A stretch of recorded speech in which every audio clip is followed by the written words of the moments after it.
tamin'ny fomba nanendreny filoham-pirenena ny Premier ministre vaovao dia araky ny fanambarana efa nataonay tamin'ny herinandro ny antoko RTM na ny antoko refondation totale de Madagascar dia manohana tanteraka ny fanendrena ny Premier ministre vaovao izay nofidian'ny filoham-pirenena.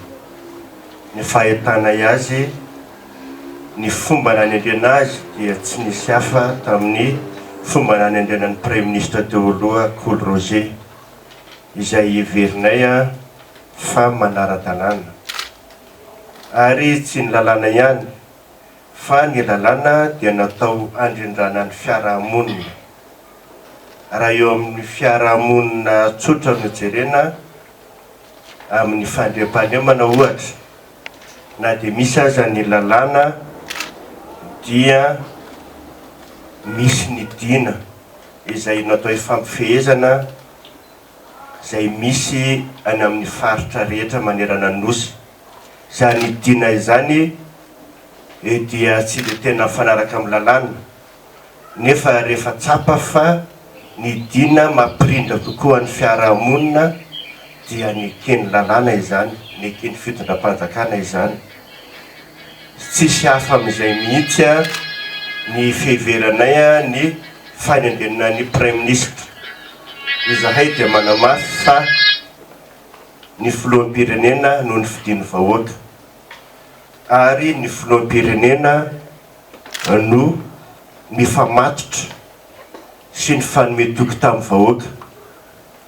Raha misy ny fahombiazana ataon'ny fitondrana ka miadana ny vahoaka dia ny filoham-pirenena ny fantatry ny vahoaka. Raha misy ny fahaseranana ny vahoaka dia ny filoham-pirenena ny fantatry ny vahoaka. Ka amafisinay fa rariny sy hitsiny legitime raha ohatra ka ny filoham-pirenena no afaka manendry izay olona rehetra hiara-iasa aminy mba hampandeha amin'ny atsakany sy andavany ny fitondrana ny raharaham-pirenena.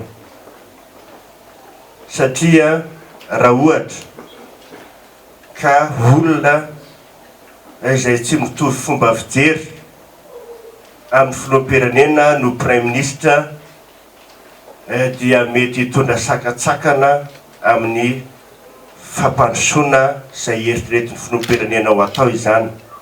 Efa niseho izany tamin'ny troisième république raha ohatra ka ny Premier ministre tamin'izany fotoana izany sy ny filoham-pirenena Zafy Albert tsy nifanaraka izay niteraka korotana teto amin'ny fitondrana ny raharaham-pirenena. Ka heverinay ary amafisinay fa rariny sy hitsiny ary ara-dalàna ny fomba nanendrena ny Premier ministre izay avy amin'ny safidy malalaky ny filoham-pirenena mba hiara-iasa aminy.